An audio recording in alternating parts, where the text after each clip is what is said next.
Do público, este é o P24. O Reino Unido aperta as leis da imigração. O que é que isso significa para os imigrantes portugueses? O Reino Unido quer reduzir os números da imigração, tanto regular como clandestina, e por isso está a endurecer os requisitos para a entrada de imigrantes no país. A restrição da imigração foi uma das principais bandeiras dos políticos que fizeram campanha pelo Brexit, antes e depois do referendo de 2016, mas o que se verificou na prática foi um aumento da imigração. Em 2022 entraram no Reino Unido 745 mil pessoas, um número recorde, mais do dobro da década anterior, em que entravam cerca de 300 mil pessoas por ano. Entre as medidas adotadas para reduzir a imigração regular estão o aumento do salário mínimo exigido para obter visto de trabalho, que passa de 26.200 libras para 38.700, um aumento de quase 50% no valor.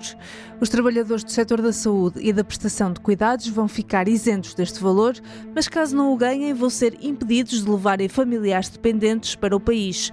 Também os estudantes internacionais são alvo desta proibição. Além das portas que se fecham para novos imigrantes, há pessoas a viver no Reino Unido há décadas que poderão ter de deixar o país. É o caso de João da Silva, canalizador no Reino Unido há mais de 20 anos, que está em risco de ser deportado por não ter conseguido renovar o seu visto a tempo. Com as novas regras, João não tem hipótese de pedir um novo visto. A história do português foi contada pelo jornal britânico The Guardian. Nos últimos anos, o Reino Unido foi um dos principais destinos de imigração portuguesa. Estimam-se que residam no país cerca de 400 mil portugueses, a maioria dos quais instalados desde a década de 2010. Como é que as novas regras poderão afetar os milhares de portugueses a viver no Reino Unido e aqueles que queiram emigrar para o país? Neste P24 vou conversar com Pedro Góis, professor universitário e investigador na área das migrações internacionais. Eu sou Inês Rocha e este é o P24. Professor Pedro Góis, bem-vindo ao P24. Muito bom dia. O Reino Unido tem apertado as políticas de imigração para novos imigrantes, mas mesmo para quem lá vive há muito tempo, tem havido notícias de algumas dificuldades a renovar vistos e pessoas que são deportadas porque não conseguem um novo visto. O que é que explica este apertar de medidas? Porque é que o Reino Unido quer fechar mais as portas à imigração?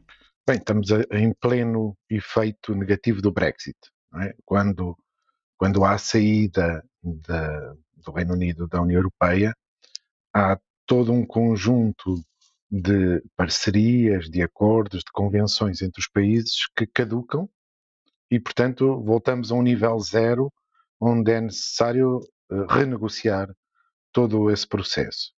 E digamos que nesta altura, como em qualquer negociação, se extremam posições para que a negociação depois seja mais efetiva e possa beneficiar ambas as partes.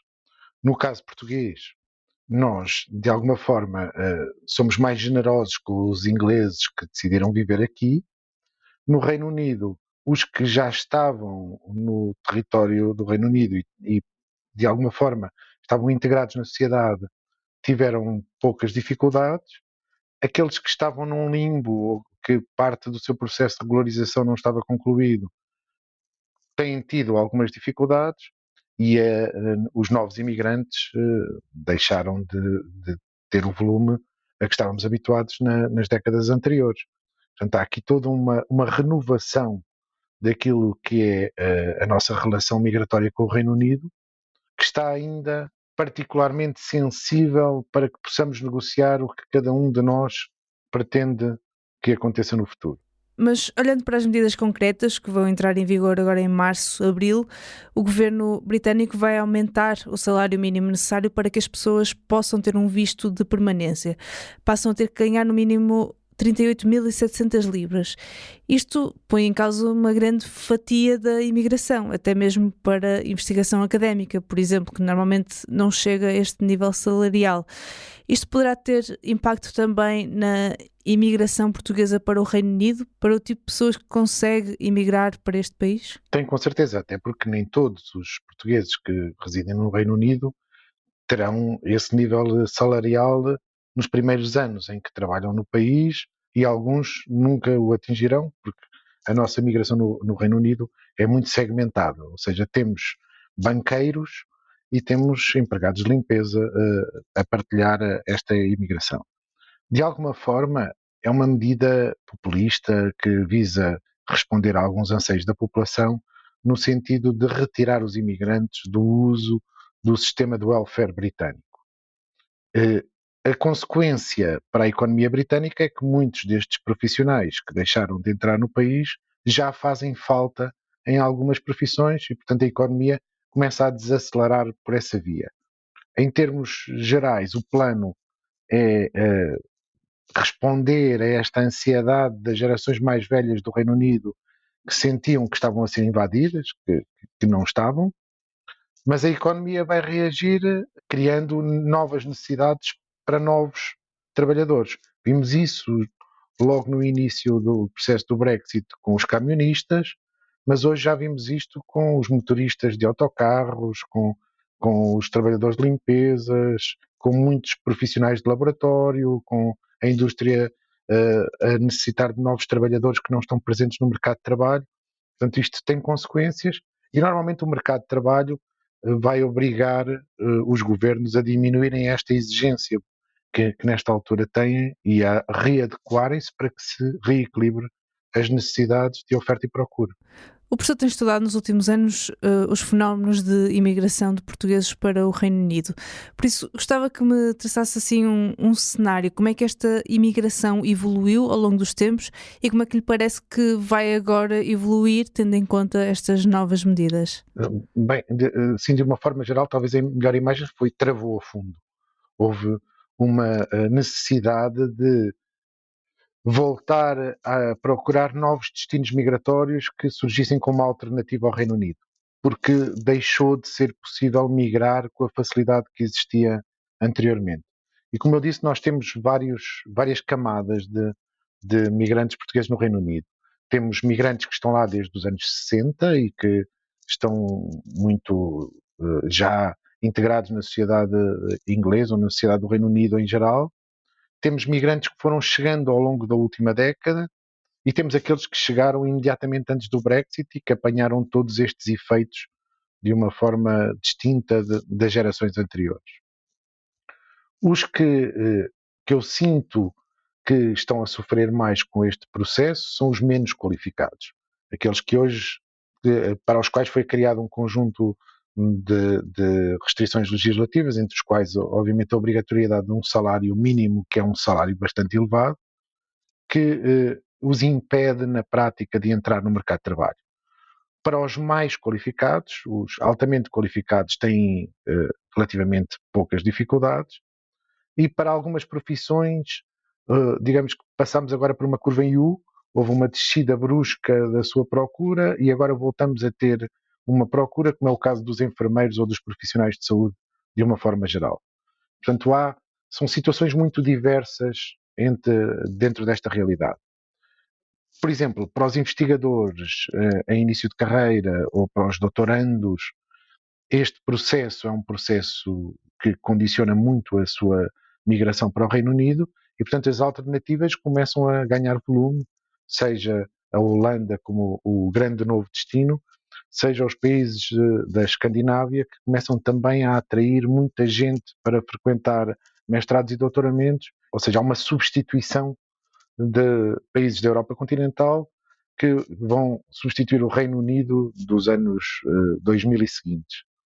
Como há toda esta diferença, há que encontrar aqui um programa de acordos bilaterais com o Reino Unido que enquadre todas as possibilidades de quem quer migrar, de quem já migrou, de quem quer regressar a Portugal, mas também dos ingleses ou dos habitantes do Reino Unido, de uma forma geral, que vivem em Portugal ou que queiram viver em Portugal. E isto é objeto de acordos diplomáticos que estão em curso e, portanto, que temos que aguardar um pouco mais, porque estes processos são processos lentos. Sobre estas negociações, como é que elas se processam? Uma negociação com a União Europeia como um todo, com Portugal, como é que isto se faz?